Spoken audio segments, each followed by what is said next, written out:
Hello guys, subukan ko lang yung Z3 ayun. C1000 C900 ni Primo. C9000. Susubukan ko lang sumakay. Ay, umupo. Yan oh.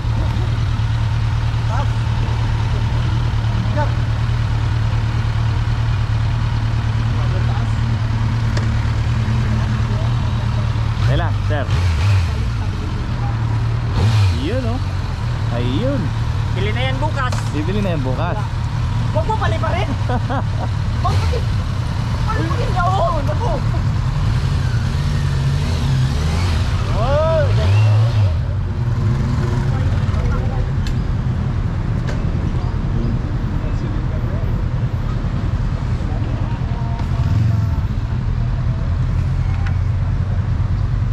Para maglaan sa pakiramdam din. Madali lang, madali. Ito eh, para mabigat lang yun eh. Ilang kilos ba ito? Nilis natin kanina. Ganun na pala sila. Ayos! Parang na pala tayo mabigat. Mga 200.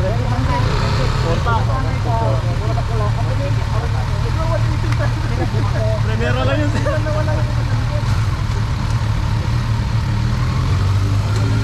Sige sir, stand mo na dyan, stand mo na dyan. Mabigat si Juan. Bro, makikiran, ilalagay ko lang 1000cc. Kamusta? Ganda?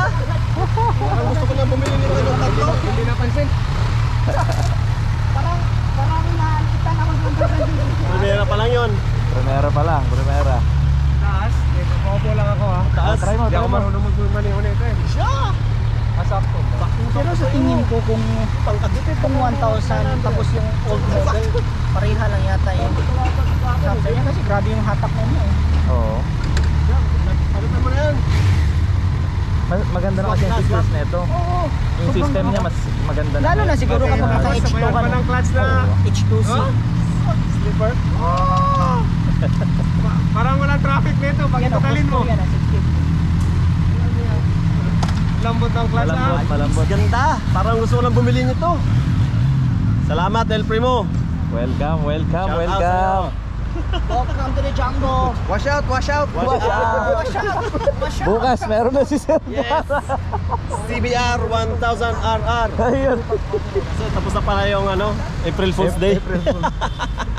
Bye!